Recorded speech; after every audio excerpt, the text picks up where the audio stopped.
Alright, so welcome back from break. Let's talk a bit more about that idea. So how I described that earlier before break, it was really a deck, right? And the reason why it was a deck is because we operate on things that are, if this is the front of the deck and if this is the back of the deck, we're actually dequeuing, right, from the back of the deck as well as inserting, right? From the front, we're just basically going to be shedding elements, which is going to be just a dequeue. But this type of access pattern is going to be more closely aligned with a deck. So why did I say that this was monotonic? Well, you saw the idea that if you have a bigger element, right, in pseudocode, if bigger element, then what I'm going to do is going to do deck.pop, basically, right? And it's not going to be an if, it's actually going to be a while. So if there's going to be a bigger element, let's say this is a 7, let's say this is a -1, right? 7 is going to pop that -1 because the 7, if we see it in this window, well, there's no 7 here, but, well, it is there at the end, but I'm just having a hypothetical 7, like right here. This 7 is going to be bigger than this and everything, so it's going to end up popping up all the elements of the queue, because we know that 7 is going to be, once we see it, we know that that's going to be the max, right? So if we do this, why does it end up being monotonic, right? Why does the queue or deck end up becoming only increasing or decreasing? So the reason why that's true is because of what happens after you see this bigger element, right? The deck, we're always going to append this element after the while loop. So let's say you have something like 5, 3, 1, right? This is monotonic because it's monotonically decreasing. And for our max deck, it is always going to be a monotonically decreasing element, and the max is always going to be at the front of the deck, the front being the left side here. So if you see a bigger element, right, it takes out all the elements that are greater or equal to, actually. In this problem, you can do a greater or equal to then. So if you had a 5, right, that comes in, you could take out all the elements, actually. Take out all of them, and then insert the 5. The part where we take out all the elements is going to be this section right here, right? This 5 is going to be greater or equal to then the existing back, right? The element at the back, it's greater than, so we pop it off, right? Try the next one. If it's bigger than, pop it off. And this happens to be true for if your queue looked like 5, 3, 1. But you don't do this while loop if the element, for example, is, say, 0, right? 0 might have the chance of being the biggest element in the sliding window after these elements get shedded, right? So that's basically going to guarantee that this is monotonic. It's just simply how we add and delete elements that maintains that monotonicity, right? And this, we don't have to go into this too much, but the inverse, or the reverse is also true, is if you wanted an O of 1 min for a window, you would have a monotonically increasing deck, right? Where the min would be the first element here. So you might have something like 0, 1, 3, 10, right? Where if you were to maintain a sliding window minimum, the next time like a -1 comes in, right, it's going to remove all of these elements, right? This while loop gets activated, and all the elements from the back of the queue get removed until -1 can be inserted in its proper place. Now if there was a -2 here, it would stop here, right? We would want to insert the -1 right here. So hopefully that illustrates the idea, if that makes sense, of what a monotonic deck or queue looks like. The question is, how do you set it up to tell it like, oh, I want it max. I want to find the max, not the min. How do I set it up? So that's going to be the condition that we use. That's going to be the condition that's right here that I wrote in pseudocode. I'll write this out actually in code, so you'll see more formally what it looks like. But if you were doing a min queue, like it wouldn't be while you have a bigger element, it'd be while you had a smaller element, right? That would be kind of this example right here. But I'll show you that in a little bit. Alright, so I probably should have actually read the problem out first before talking about that. So you're given an array of integers, nums, right? There's a sliding window of size k. Right? K is also given to you as a second parameter. It's an integer. And one important thing to note is that this is a fixed sliding window, right? What I mean by that is that both the left and the right pointer move by 1 in lockstep each time, right? So if you look at the diagram right here, it goes from this 1 to this -1, and then you have this 3 to this -3, right? There's no special rule of when to move to the left, right? It's always going to be a window of size k. The left and right move by 1 each time. Okay, and you want to return, this problem isn't worded very well. You actually want to return the maximum of each sliding window basically in an array. So the first maximum is 3, right? You can see the second maximum is also 3, because when I say first and second, it's the first sliding window, this is the second window, this is the third window, right? So it's neatly diagrammed over here, and you can verify that by inspection. All right, so I've already probably spoiled it for you, but we're going to be using a deck. So I'm going to call this my max deck, and Python, remember, collections is already imported, so you can just use the deck directly. If you're writing this in separate code or actually writing something in production, right, you might not have namespaced it like that. So you could use collection.deck. All right, so with our max deck, we want to basically grab enough elements. So I'm going to have this index, I'm going to call it right. It starts off at 0. It goes until right is less than, well, the length of nums, essentially, right? And our max deck, well, we're basically going to do this. So while max deck and max deck, I'm going to access the 0th element and we're going to guard it, right? If the max deck is actually empty, if you access the 0th element in Python, that throws an error, which is why I have this max deck before I access something from the max deck. So access the element from 0, and if it is less than or equal to, then the num is equals to nums at this particular index. I suppose I could use a for loop.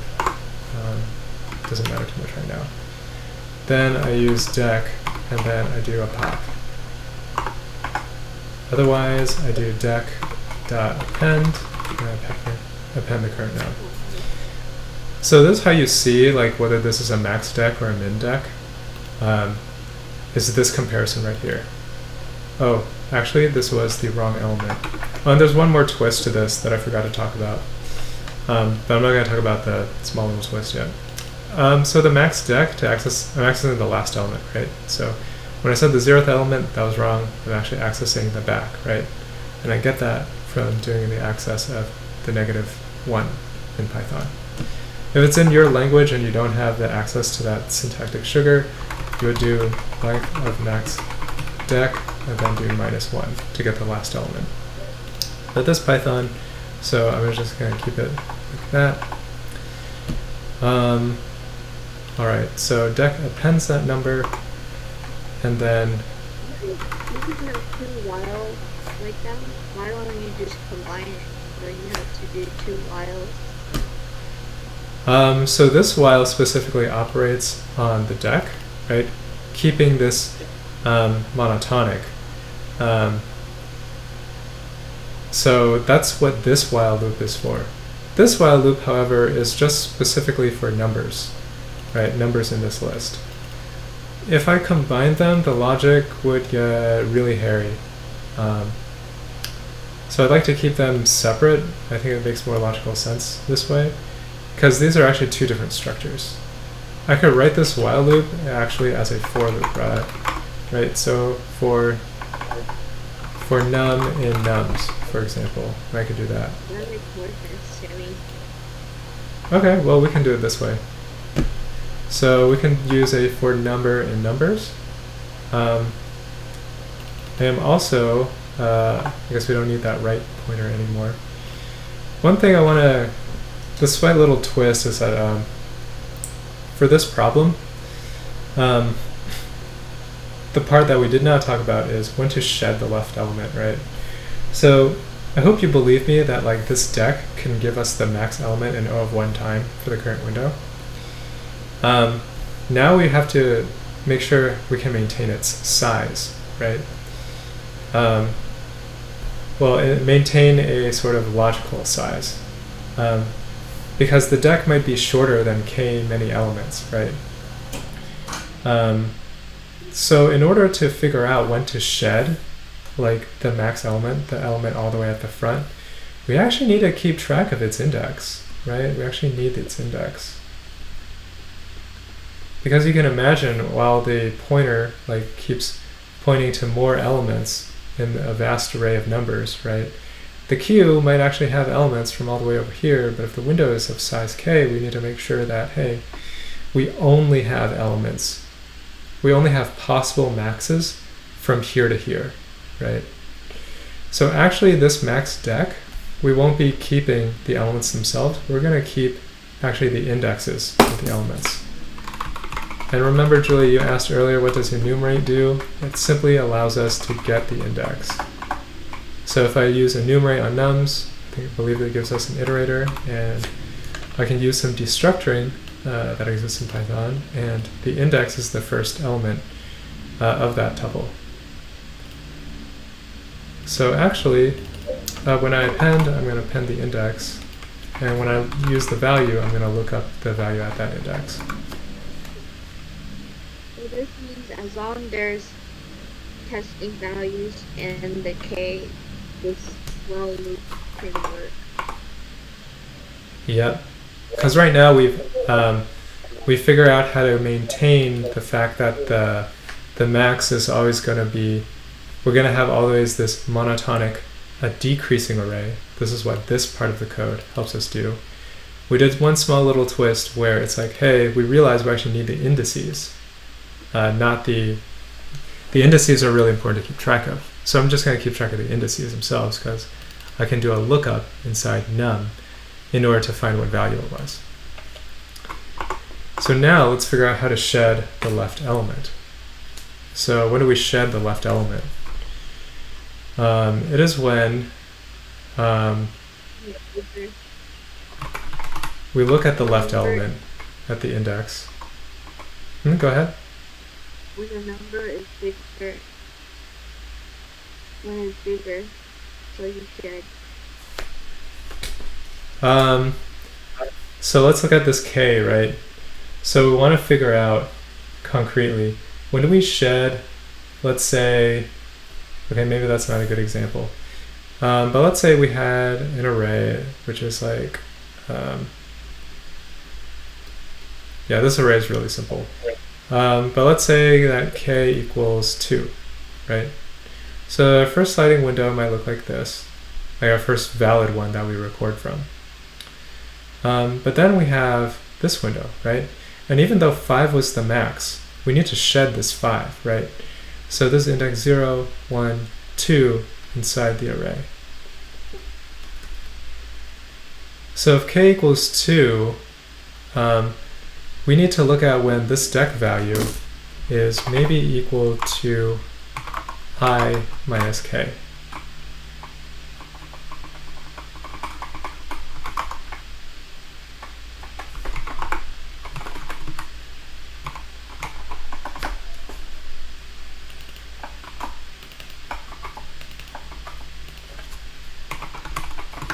Or I bigger than K?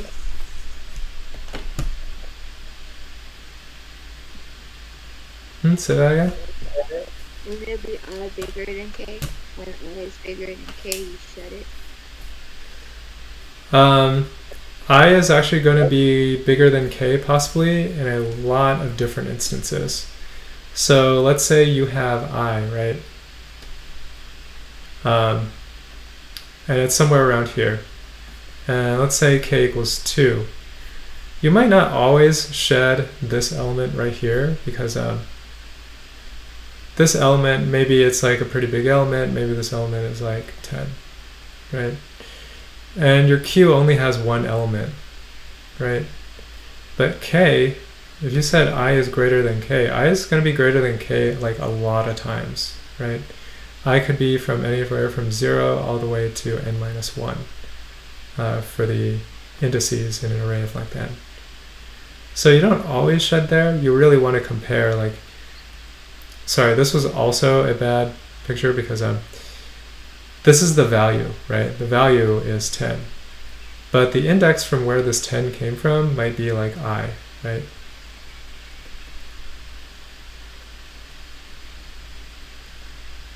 So you don't always want to shed when I equals K, or I is greater than K.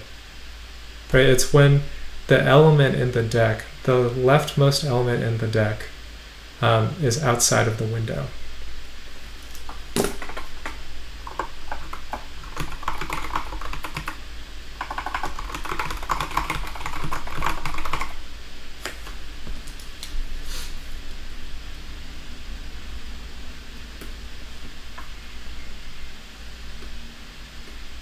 I can try re-explaining if that's still confusing. That makes sense. But can you actually write out the value? Like, for example, if max deck in index 0, so that'd be a 5 equals, yeah, it helps So, me visualize. all right, cool. I'll walk you through this. So let's say we have this state somehow, right? And the current thing in the max deck right now. So basically, let's say we've seen this too. So right now, our window looks like this. I know K equals 2 and it has 3 elements right now in the window. I'm going to talk about why that is. Okay, so you have 3 elements right now, right? So 1 got added on. Your Q looks currently like this, okay? This is how your max deck looks like. This is 5, but it's really going to be these indices, right? So this would be 0, 1, and 2, right? So if where's I right now? I is at 2, okay? It's right here right now. This is I. So K is 2, so you go back 2 things, right? So this is I minus K, right? And we know that the window is K equals 2, so we should only care about 2 elements, right? And because this index is equal to I minus K, we really don't want to care about this 5 anymore, right? That shouldn't be a part of our deck. So what happens here is we shed the first index, right? So when we do this, this is an index comparison, right? This is just this 0 being compared with I minus K, which is also 0. So we shed this element right here. So when we pop left, we remove this element, and we're left with 1, 2. So that means that the current max should actually be 3, which is what our max deck reflects, right?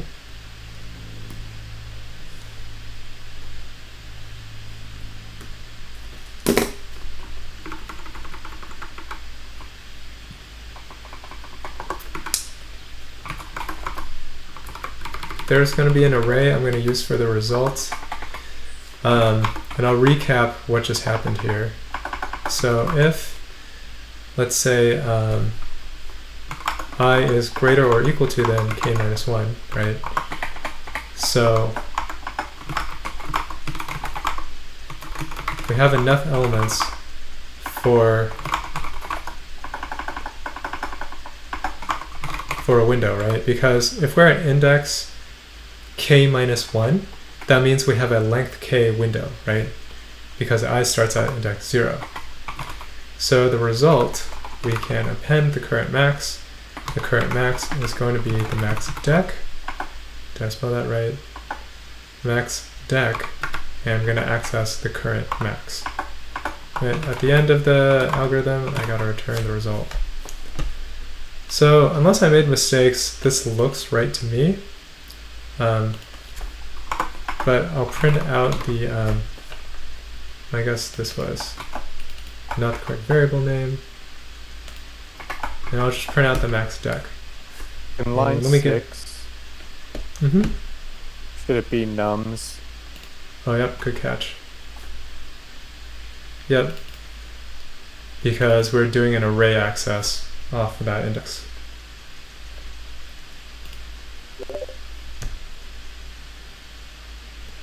Alright, there needs to be colon.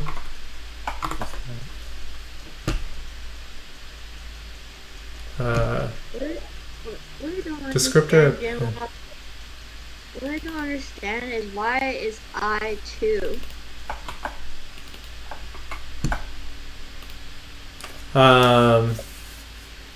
Hold on, let me. Oh, I got it wrong. Okay. Maybe I should consult my notes. Alright, so why is I 2? That's for this example when I gets to this element, right? Because this is just the index as we look at more and more elements. This is just an example to show you when doing this arithmetic to shed elements was important to do. I think I probably got that wrong since these test cases show me I got it wrong.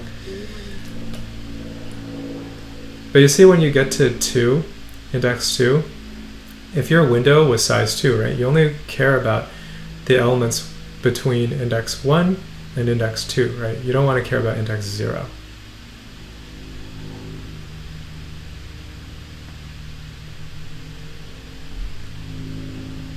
Let me debug why that was wrong. If I can't debug it fast enough, actually, well, I have the solution, so just look at that. So the dec starts off at 0, that's great. Then the first element comes in, right, this 3, and it clobbers everything, right, so it's the max.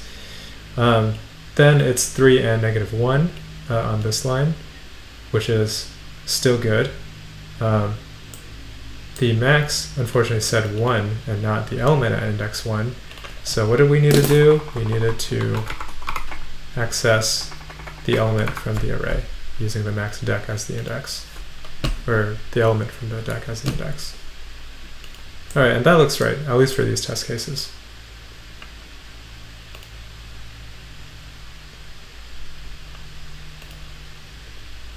So if you're confused about the sliding window arithmetic, I'm going to say that yeah, it does take a little bit to get right. When preparing this lecture, I did the problem off the cuff, and I got this arithmetic wrong. I would say even the arithmetic isn't too important for understanding this problem. It is, of course, very important when you do execute on this problem and other problems to get the arithmetic correct. But the basic idea is that we need a way to know when this element should expire. And in general, when I do sliding window problems, I generally do them like this. So I'm going to clear the screen. I generally do them like this. First of all, I consume the current element.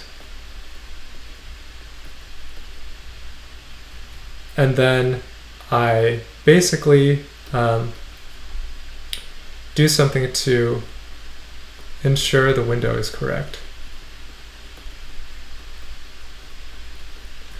And I do that here, and also I end up record result. And depending on the problem, I just manually move the right pointer and maybe move the left pointer depending on the problem. This is kind of like a general template for sliding window problems. You'll generally, operate over an array. when I consume the current element, that is the current num right here, and the way to actually put that into your window correctly, at least using this max dec, is to just pop things off from the right side if the element is actually going to be greater or equal to then the element. And then you can finally add the element into the queue. The element always gets added to the queue. The question is whether things get removed from the right side of the queue to maintain the invariant. The invariant is that the queue must be monotonically decreasing. So now we might have overstretched our window, right? So then we remove the left element. That ensures that our window is of correct size, and then we do the same thing again. You can actually probably do some of these steps, like some of these blocks, in a different order. Like if you tend to shed the element at the end of your for loop, and then consume an element and then record the current max, that's also possible. I kind of write it different ways every time I do it, but this is the general gist of the problem. How do you know that only the leftmost element is outside of your current window? It's not possible that you would have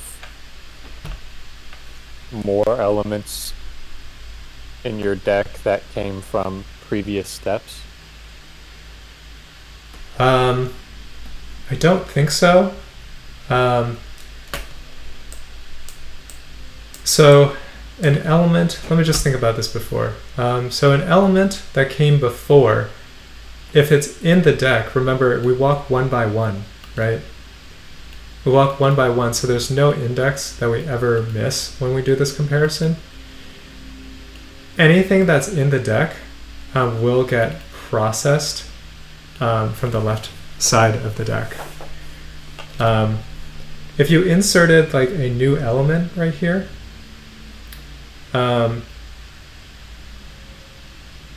this max dec, like anything that comes in here is new, right? And probably won't be processed through this if block. But the old things, right? Something that is over here can only be popped off from the right. We never insert from the left, right? We never insert new things from the left. And only new things have higher indices, right? So anything that's in there that's on the left side was added previously. And you can see that not only are the values strictly decreasing, the indices have to be strictly increasing, right? The indices must be strictly increasing. And you can sort of think of this I minus k as a line each time, right?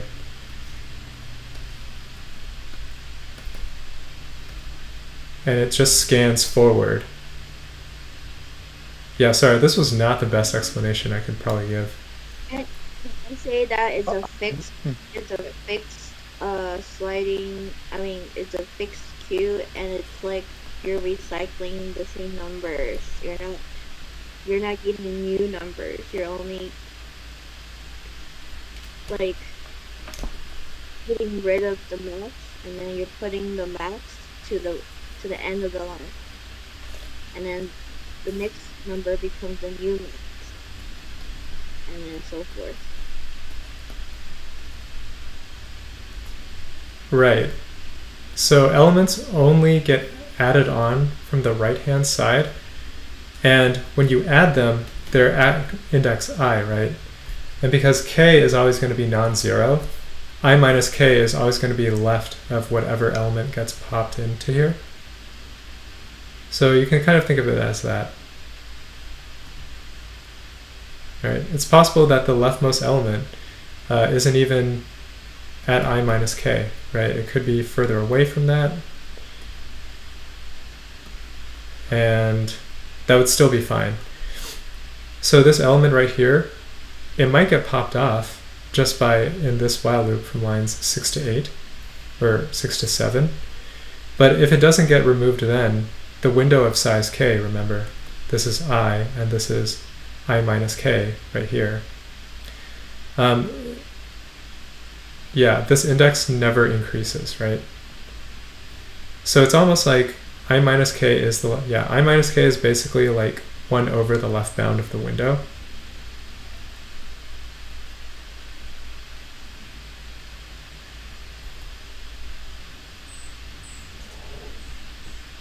Wish I could have explained that better. Sorry. I think what my confusion was before, I think I'm seeing now that at every iteration you're checking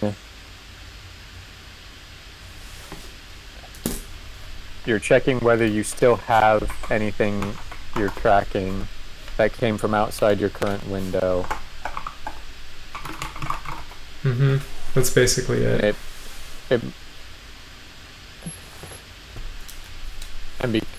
Because you do that every time, any prior element from outside the window is going to be at the far left of the deck. Right. Okay. You could also write the comparison this way if that makes you more comfortable. This might be more parsable. But yeah, they will functionally work the same if I use the double equals instead of less than equals. But yeah.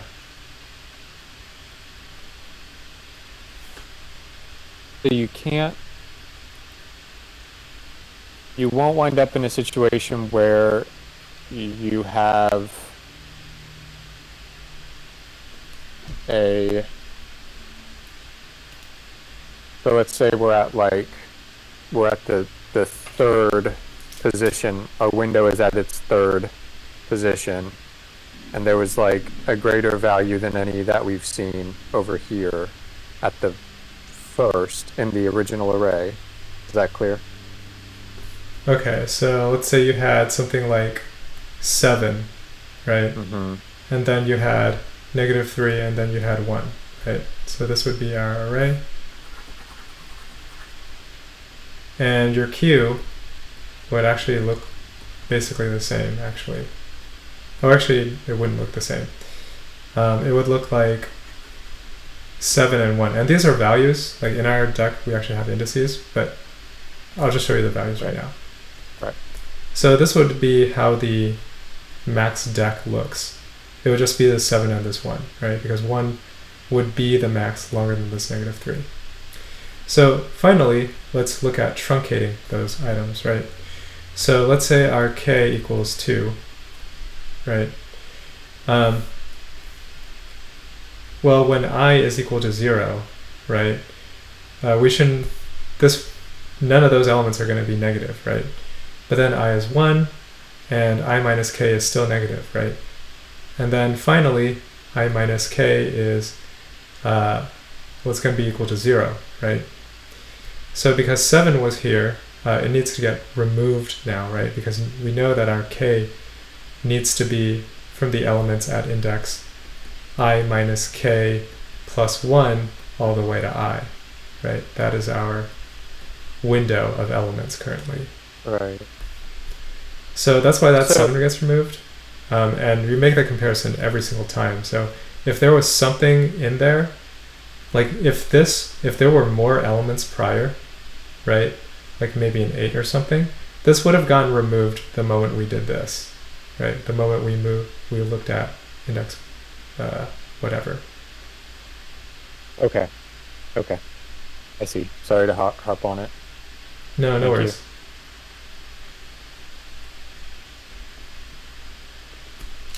All right, so I think that's all I want to talk about for that problem. I'm not sure if that will actually pass all test cases. Let's see how I did for like the model solution that I wrote. Yeah, it's the same thing, I think. I did different arithmetic this time. I did I minus max deck. If that equals k, then I did a pop left. But otherwise, yeah, basically the same arithmetic all around. All right. So anyway, I didn't want to. Wow, it's easy to talk a lot. Anyway, there's this problem that we should do for small group work. Hopefully you have time for that. Maybe this is the only one we'll do. But I have the Google Doc. I'll post that in the Discord. And yes, Julie, it is like recycling. It is like recycling elements. Except some of them get permanently lost, I guess. Which I guess is also like recycling. All right, anyway, number 933, number of recent calls. Yeah, this one is a bit of a design question. I'll read it out loud, but I guess I'll also paste the link to that problem. So I'm not sure if Julie said she had some problem opening up the slides. So anyway, that's the problem. If we don't get to the next problem, oh well, you guys had lots of good questions, so I don't feel bummed about it. So, this is a design problem. You have a recent counter class, right? This counts the number of recent requests within a certain time frame. So ping, that function, does, well, a couple things. It returns how many pings there have been in the past 3,000 milliseconds. And this includes the new request. Okay? So you can kind of think of this as a first in, first out kind of pattern, right? So, yeah, think about it a little bit. Feel free to jot things down in the Google Doc and discuss with each other. Oh, one thing to know about the constraints, ping is only going to be called with strictly increasing values of t. That's very important. If that was not the case, this problem wouldn't work as easily with a FIFO queue.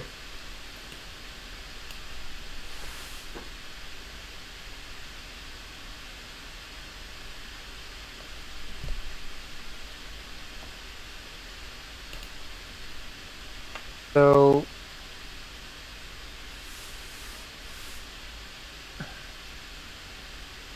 I'm trying to think. We can't just sort of increase the count each time we get a ping and decrease after a certain amount of time has elapsed, because we won't, unless we're keeping track of when the pings came in.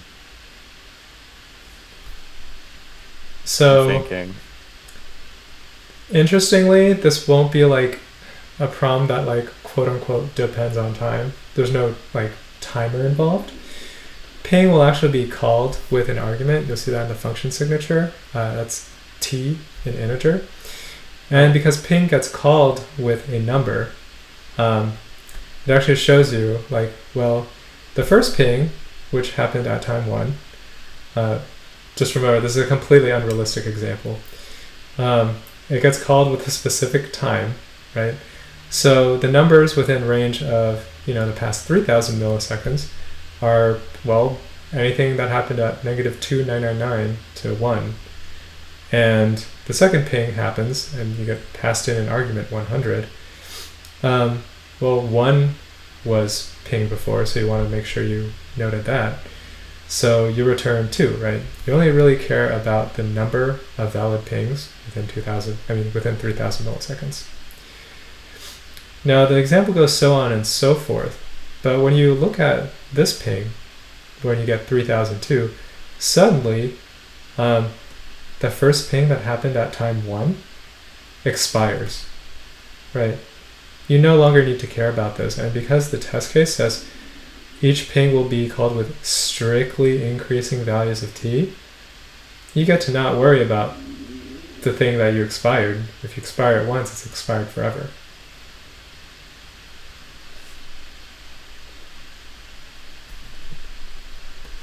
So I saw some good writing on the Google Doc, haven't looked at it in a little bit, but if you think about it, there's a certain type of access pattern that's happening. So yeah.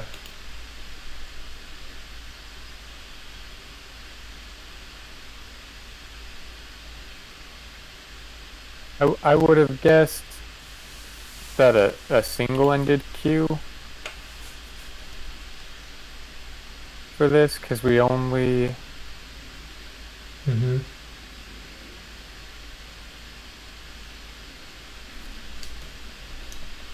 Oh, and then... Oh, I see, and you can use these input values as, like, those are the time parameters.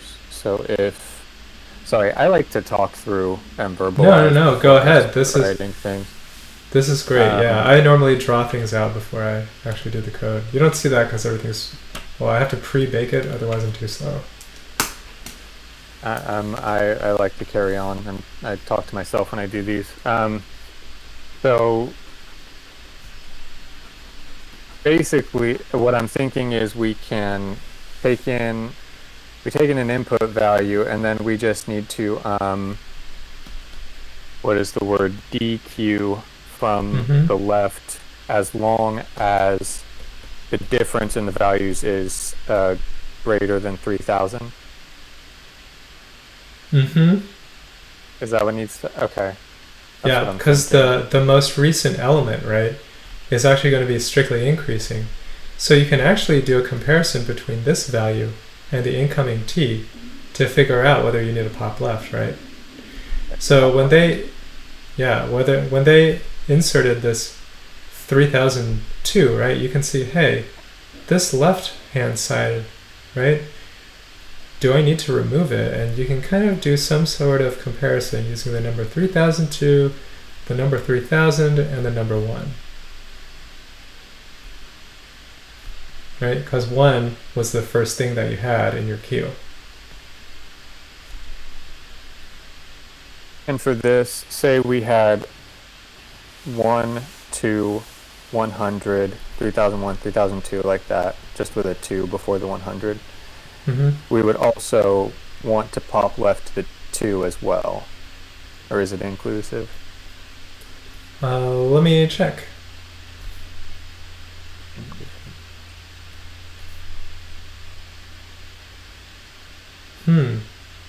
I think it's inclusive. One way we can check is actually very quickly. We're just modifying this test case. So there's going to be an extra ping that happens in between in order to show that. And I'm just going to run it. So it is not going to, yeah, I have an indentation error, I guess. I'm just going to return 0. And I guess the init doesn't need to do anything. Just do paths, yeah.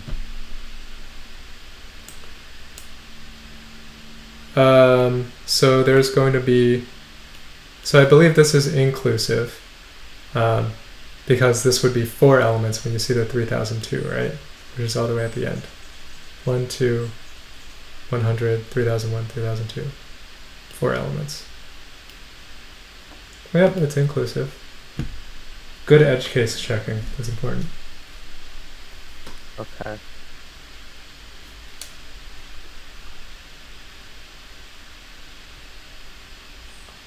So then,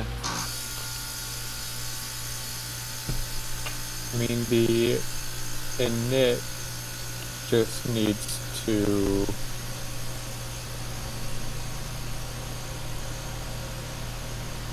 I guess set up an empty queue. Mm-hmm. And Right, because it's really the ping that does most of the heavy lifting.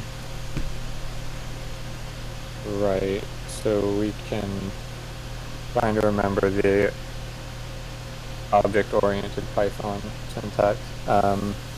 You have to use self to prefix everything. Right. Okay. So if you want to make an instance variable, self dot variable name. Right. So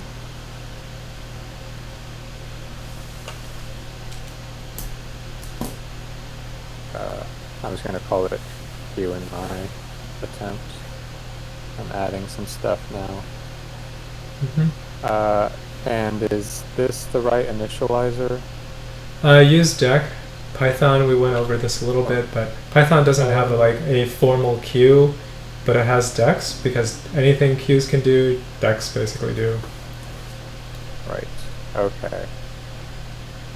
Sorry, I missed that. No, don't worry about it. Oh, right. Right. You're already setting that up, Julie. Sorry. I think we just need the self. Yeah. So that it knows what it's. Call it ping queue. That's a more informative name. I'm gonna make it lowercase. Okay.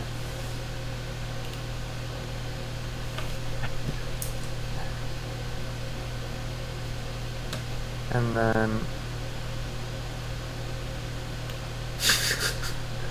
So if it's. Julie, if you haven't. Have you done any object-oriented in Python? With these inits and self and all that? I think so, yeah. Oh, okay. Just checking. So we need self, right? Because Mm-hmm. we're gonna get an instance of it, and it needs to be, that value needs to be bound to that instance. Right. Yeah. The LeetCode will make an instance of this class and basically run ping a lot. So yeah. So now ping queue is the instance variable, and it's refers to a deck now.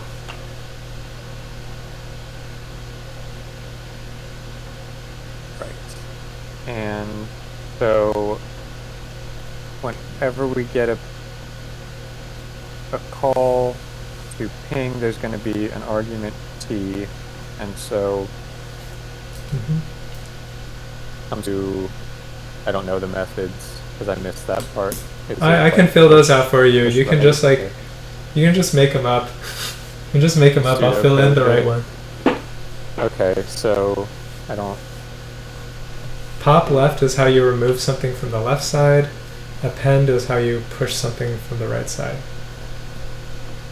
It's also impossible for me to spell the word queue correctly the first time. So NQT. The numbers inside the numbers for the recent counter, is that the time? Is that the, like, for example, in the explanation it says 1, 100, 3001. Is that the time? Yep, they are. So basically these, when you see like data structure or design questions on LeetCode, this is how they format it. So basically this is the constructor call. So they call the init here. It's going to be different in different languages. Like if you do JavaScript. Whoops, I actually have a solution in JavaScript. Did not. But yeah, so different languages, we're just going to have a different way to call the constructor. Then when ping is called, there's going to be an integer, and this pairs up with this first ping call. I find it disastrously hard to look at when things get misaligned, but that's just the format that you deal with on LeetCode. So these are going to be arguments. Some other problems might have multiple arguments, which is why they type this as an array instead. But ping is going to be called with 1, then ping is going to be called with 100, then 3001, then 3002. So if you put it in, like, not coding language, we have to find the max time inside the counter window, and if it's not the max, wait. So you just need to return the number of calls that happened in the past 3,000 milliseconds, inclusive.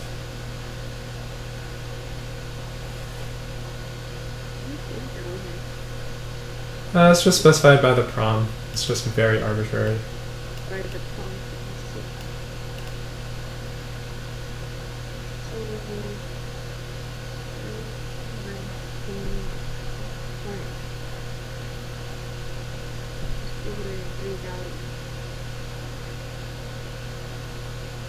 find the max time. The max time is 3,000. So the max time isn't necessarily 3,000. Like you might have a time that's like, let's say 70,000, right? But you only, if a time that comes in is 70,000, you only want things that happened from time 67,000 to and including 70,000, right? This is inclusive. Oh. Okay, Yeah, you so it's have only to the divide past and 3,000. So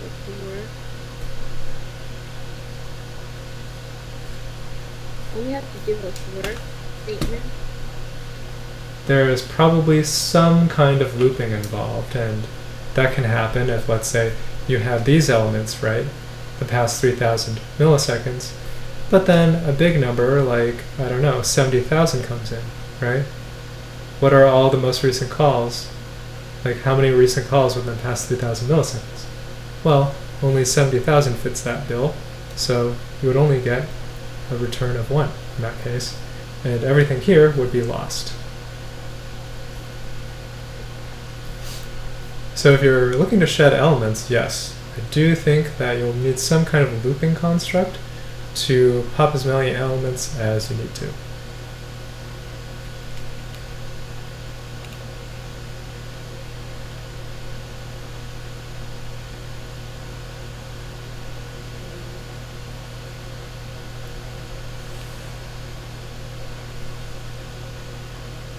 So I tried writing pseudocode for how I think we could implement ping here.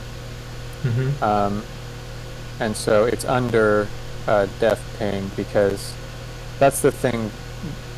This is where we need this, this logic to happen is inside the call to ping, right? Right. Yep.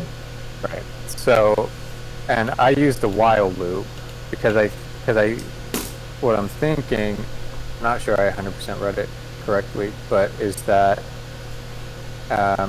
we have like a logical condition, and we don't know how many times we're going to do it. So I usually do a while loop for that kind of thing. Yes, thank you for translating into real Python. And right, because if the thing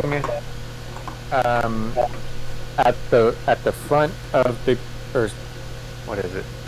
Yeah, the front of the queue happened more than 3,000 milliseconds ago. We drop it. We pop it from that end.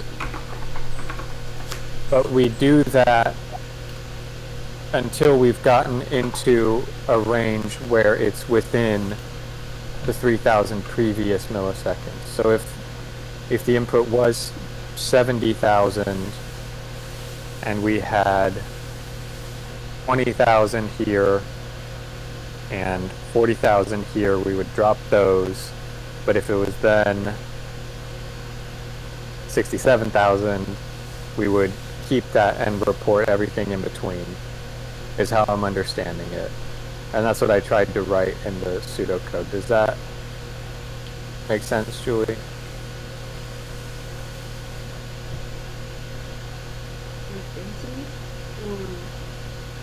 But don't we have to define the range, like not to look more than 3,000? Like,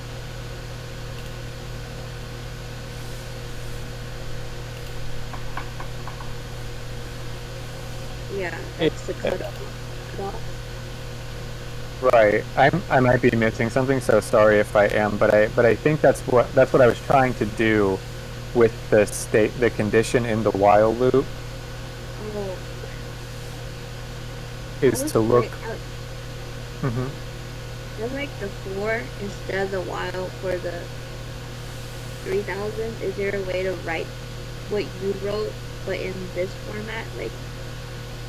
Like you know how in the previous problem, it was like for n in nums or something. Like, is there a way to write that? So any while loop you write can be written as a for loop. Any for loop you write can be written as a while loop. It depends on which one you prefer. So if you wanted to write this as a for loop, you technically could.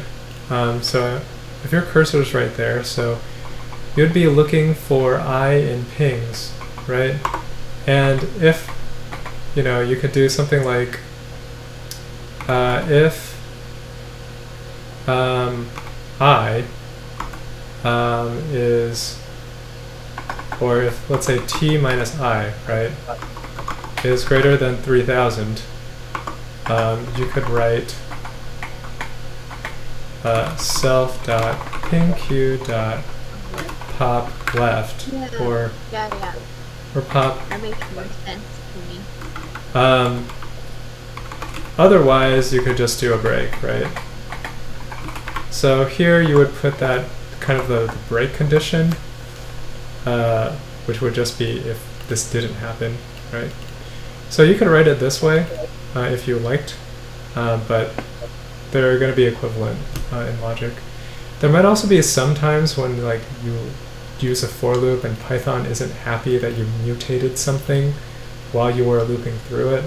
So just watch out for that. That happens with certain types of data structures. I just think this one I can relate it back to the previous problem because you're using kind of similar with the I minus K. So it just makes a little more sense to me for this way. Okay, well, whatever works for you. I remember you wanted me to not write a while loop because you wanted me to write a for loop. But yeah, both of them would have worked on the previous one as well. Yours is this one here.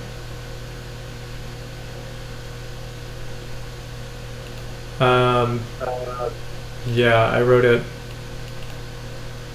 Yeah, as a for loop in this one. Spencer's is while, the while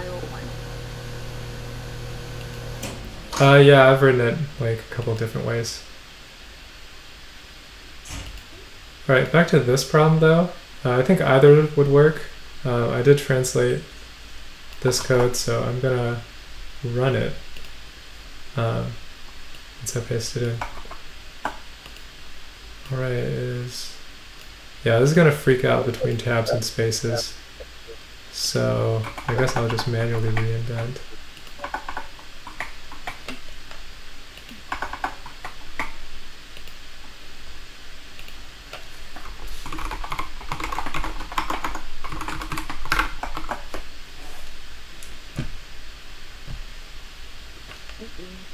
Uh-oh, out of range. Okay, why is that? That's a good mistake. So why did this happen?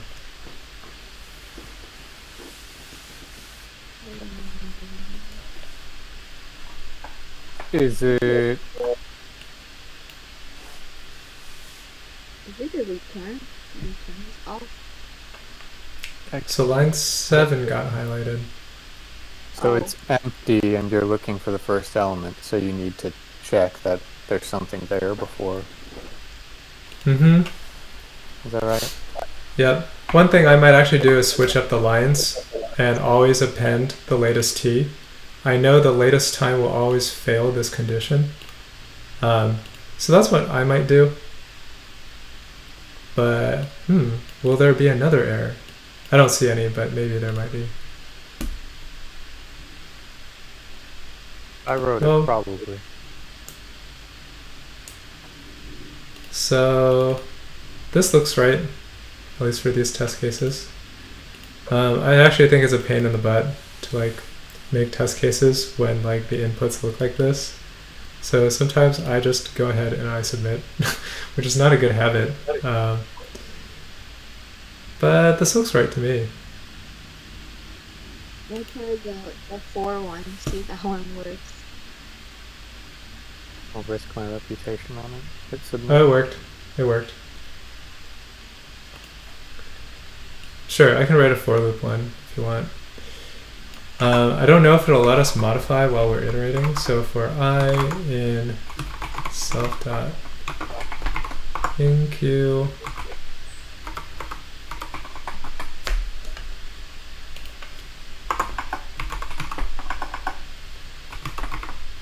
else break.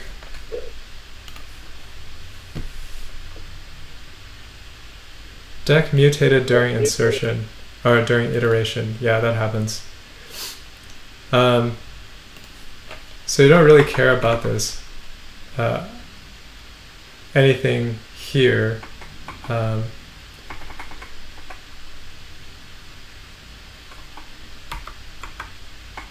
You could also do it like this is not Pythonic, but you can do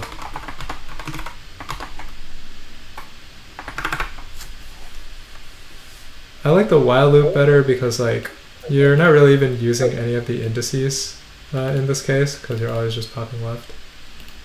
But yeah, this is just the amount of times that you're going to do it. So that works. You could modify your for loop that way. Well, that... Oh, you're not going to index into it, so it won't give a range error. Yeah. When you're... There's no iterator on it. Okay.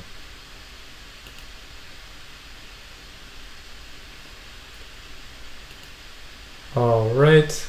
I think we should maybe call it done for today. There was one other problem. This one's maybe slightly more challenging, maybe not. So the thing with queue problems is that there's ways to solve problems tagged queue not using queues. So I just don't think that there's like a really great problem set to make out of the ones on LeetCode. But I'm going to start wrapping things up. So some final comments. There's other patterns that work with the queue. We've seen the sliding window one. We've seen a little bit about monotonic queues, which monotonic queues tend to be like hard problems on LeetCode. They're either hard or medium. There's like no easy ones. That's because in order to use monotonic queues, you kind of have to like transform the problem a little bit. But the other key patterns that we haven't seen so much is breadth first search. We'll cover that a little bit. There's actually a problem where we do breadth first search. You can actually solve this. It's tagged under a DFS problem. It's not even tagged under breadth first search, but you can solve this using breadth first search if you like. There's different ways of doing problems. And breadth first search is widely applicable, not only to just trees, but also graphs in general, and also when you can transform a problem into graphs and trees. But we'll see more of that probably in next lecture. Transforming problems into BFS problems, this might be worth its own lecture. There's a lot of string problems actually where you can do BFS on. A queue, you don't necessarily have to use them. I've used just stacks and just garbage collected different stacks in order to use BFS, but we don't need to touch on that too much. There's also, when you see a problem, you can recognize you might need to use like some sort of queue or sliding window when you have really unforgiving constraints. Dynamic programming problems, like if you cannot do it in linear time, like you need to look for a greedy pattern, right? Problem sizes with like 10 to the 5th, and like there might be a classical dynamic programming way, but you know it'll time out, then you don't go that route. You just straight up just eliminate dynamic programming from your mind. What you have to do is do something along the lines of greedy patterns. Greedy patterns also synergize using heaps, priority queues, and also monotonic decks a lot of times. These are like more advanced problems to like get into, so we probably won't see these types of problems for a while. And in real life, greedy actually rarely works. DP is more commonly what fits. But we won't see that for a while. For homework practice problems, just try and get comfortable with the Queue API. See some of the access patterns. Focus on if there's like a first in, first out type of pattern that you can recognize. So the problems that I picked, this one's extremely contrived. Don't expect your implementation to be very efficient. If you don't know what a stack is, you can review the slides a little bit. I have one image on it. Designing a circular queue. Circular queues are actually like used in real life. Touched a bit about this before. They're used in video games when you don't want to just garbage collect things. You just reuse like spawned dead enemies and just like change their position or whatever, right? And in this case, you can have a circular queue. Binary tree level order traversal is probably like a much more classical problem to deal with. There's not too much of a spin, but think about ways you can track the level. The type of variation of BFS, the way you write BFS is, I tend to write it in the format that's used in this problem. Jump Game 6, I think, is approachable at the skill level that you might be at, but expect it to be like probably a harder homework problem if you choose to attempt this. I included 2 hints. This is, you have to like break down the problem into a recurrence relation. From the recurrence relation, you can kind of see how you might use a queue to kind of manage the subproblems. So this one's an interesting one. The challenge problems, like it's actually hard to find challenge problems, and to be honest, I haven't done that many monotonic queue and stack problems. This one I originally solved using a priority queue, but you can use a deck as well. This is so seductive to try just as a classic sliding window problem, but you'll find that if you just use pointers, you're going to run into cases where you fail. That is it for this lecture. I've done like 5 lectures in total now and 1 review session. I'm still looking for feedback, obviously if you look at attendance, it's not very hot. But this seminar can be what it needs to be, of what is going to be most helpful for all of you for your time and energy, right? So send me questions, figure out different ways you want to use my time. I'm not going to be running the seminar forever. So yeah, let me know. That's all I have for you today. So I'm going to stop recording. They say,